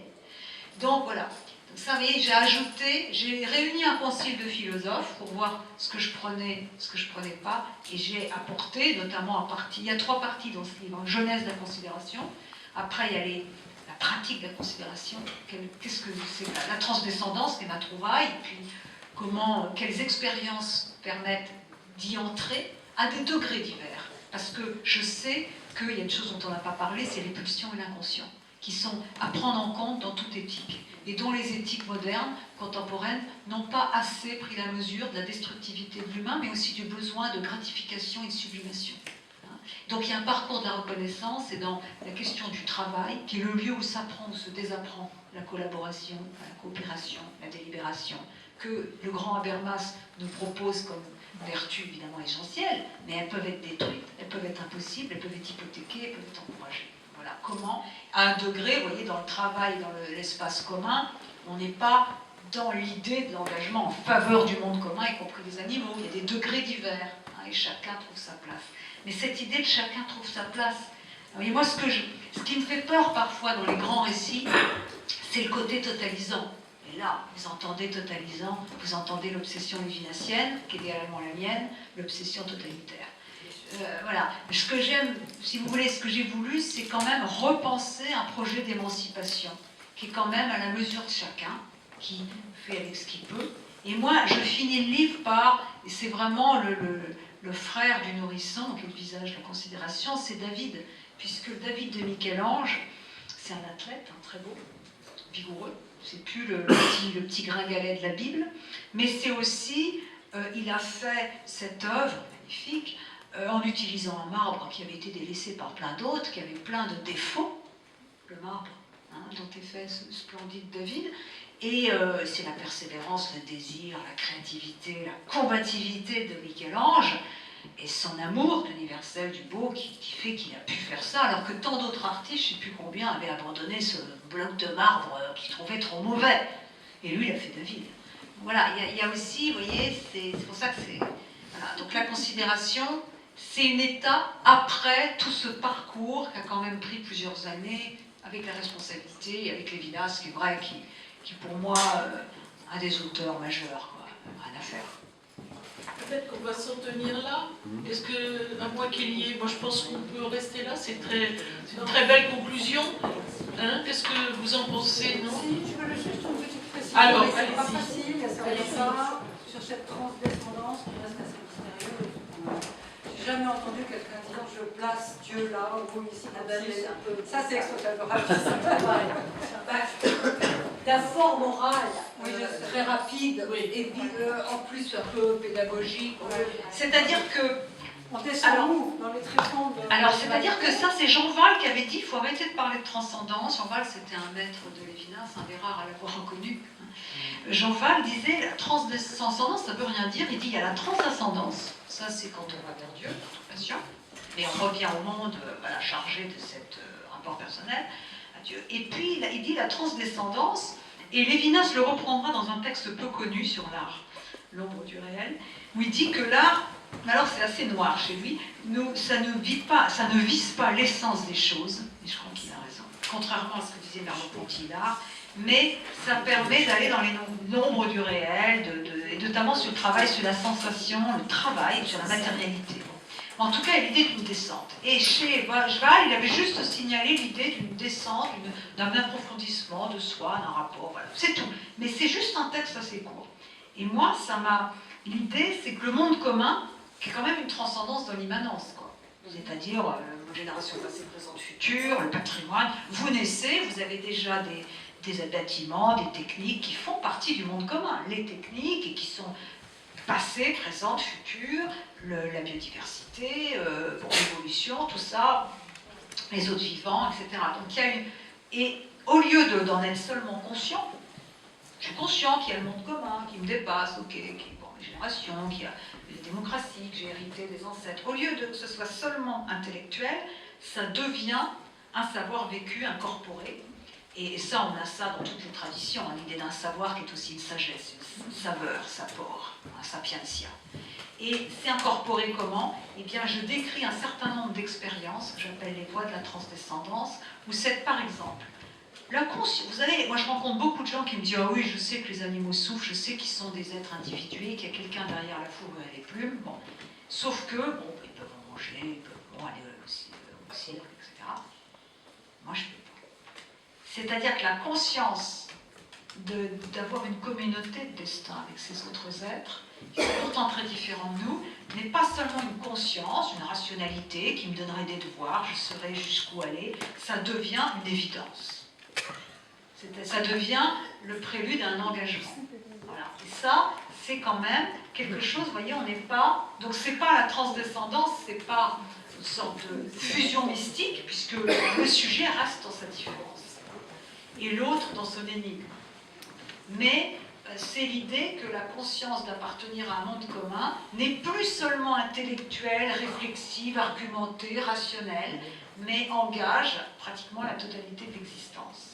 Et il y a des voies de la transdescendance, j'en décris, l'amour peut en être une, certaines expériences, bon, je les décris et je ne vais pas ici les décrire. Et surtout, là, il y a une chose qui, moi, me frappe toujours, c'est que l'oral, moi j'écris.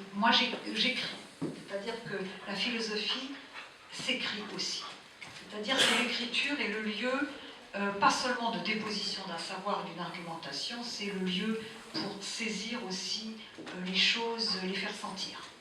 Évidemment, la parole orale, surtout rapide, et où je n'ai pas maîtrisé la construction, mais c'est très bien, eh bien, de répondre à Françoise, ça ne donne pas justice à une construction et à la subtilité de la construction. C'est comme si vous disiez à un peintre de résumer son tableau, ou à un musicien de résumer sa composition. C'est souvent aujourd'hui, on demande aux philosophes de faire ça, jusqu'au jour où certains philosophes, j'en fais partie, ne le feront plus. Mais l'écriture, et voilà, et donc dans le rapport aux animaux, dans ce que la mort fait à la vie, c'est pas quelque chose que je vais vous raconter comme ça. Ou alors il faudrait 2-3 heures, vous voyez, un cours, ce qu'on fait en cours, quand on développe une idée, une argumentation, avec, vous voyez. Donc je pense que, mais la transdescendance, c'est vraiment ce moment où le savoir, par exemple l'écologie, n'est plus une préoccupation ouverte. Bon, moi je suis très proche de Nicolas Hulot, parce que je faisais partie de sa fondation avant qu'il devienne ministre, et c'est vrai que je cherche, je vous dis franchement, pas seulement à... J'aimerais qu'il puisse pas verdir seulement le président Macron, mais faire que l'écologie soit pas seulement un argument, quelque chose, on voit bien que ça l'intéresse, mais que ce soit vraiment quelque chose qui ouvre ses yeux et modifie sa manière de voir les choses. Par exemple, penser la transition environnementale et écologique, c'est pas faut des réponses à la dégradation des écosystèmes, arriver à réchauffer sur le réchauffement climatique, la taxe carbone, bien sûr, il y a ça. Mais c'est vraiment repenser le modèle de développement et la reconversion de l'économie. Pour la question animale, c'est pareil. La question animale, c'est pas seulement, bon, voilà, on va faire ceci, cela, il faut mettre des caméras dans les abattoirs. C'est vraiment penser qu'on cohabite et être touché à ce point par les autres existants, la vie des autres existants. Si je vous décrivais ce qu'est pour moi la cause animale, vous verriez l'immensité de cette question pour moi, c'est-à-dire le fait que j'en suis kidnappée et ce que ça implique, pas seulement dans les styles de vie. Donc c'est ça la transdescendance, mais chacun à sa guise. Parce que je crois qu'il est dangereux de prescrire un bien, pourquoi pas après la couleur des cheveux, quoi. Vous voyez, c'est ça, les morales souvent ont été prescriptives. On est saturé de prescriptions et d'interdictions. Contradictoires, parfois. Or là, c'est un chemin que chacun fait. C'est pour ça qu'il y a une méthode qui indique des chemins, parce que même si on est très différents et si l'humain est plastique et imprévisible, et le nourrisson, comme emblème de la considération, c'est quoi un nourrisson? C'est un être inattendu, qui n'a pas la tête que vous aviez deviné, qui n'est pas du tout comme vous aviez deviné, qui est imprévisible et qui porte en lui la promesse de renouvellement du monde, à condition qu'on permette à des êtres nouveaux de s'inscrire dans ce monde, qui connaissent les codes et qui puissent changer, bouleverser, à l'altérité. Donc voilà. Mais je pense que c'est important quand on ose faire une éthique des vertus, ce qui est très rare. C'est vraiment, c'est poussiéreux l'éthique des vertus. Je l'ai retiré de sa poussière. Et mon grand ami René Neuvière, malheureusement décédé, m'avait dit oh, tu fais une éthique des vertus, mais c'était l'ennemi des éthiques des vertus, c'était mon meilleur ami, mais comme quoi j'avais l'altérité. Je lui ai dit ouais, mais moi j'en ferai une non essentialiste, adossée à une conception du corps, et tu verras, et pas perfectionniste. On est mort avant, hélas, et je regrette infiniment, car nous aurions eu une discussion fabuleuse, hein, le jour et la nuit, et pourtant une entente majeure. Mais voilà, donc du coup. C'est ça. Et je pense que c'est important, là je le dis aussi, souvent on demande aux intellectuels de résumer, de faire des fiches, parce que les gens consomment les idées. Or, les idées philosophiques, c'est aussi une expérience, c'est aussi l'écriture. Il y a de quelque chose, même si c'est différent, de l'art. Enfin, en tout cas, c'est vrai de toute écriture. C'est vrai de toute écriture. Oui, mais peut-être moins, par exemple, du conséquentialisme à la Van Damme. Tu es d'accord ? On va peut-être commencer.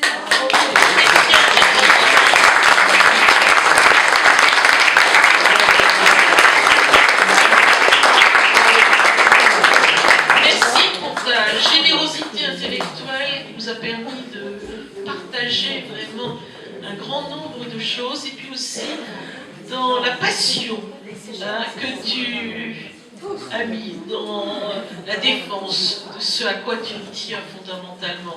Oui, je ne suis pas tout à fait comme toi, je suis un être épouvantable dont les passions sont hélas sans doute tristes, décharnées et purement intellectuelles.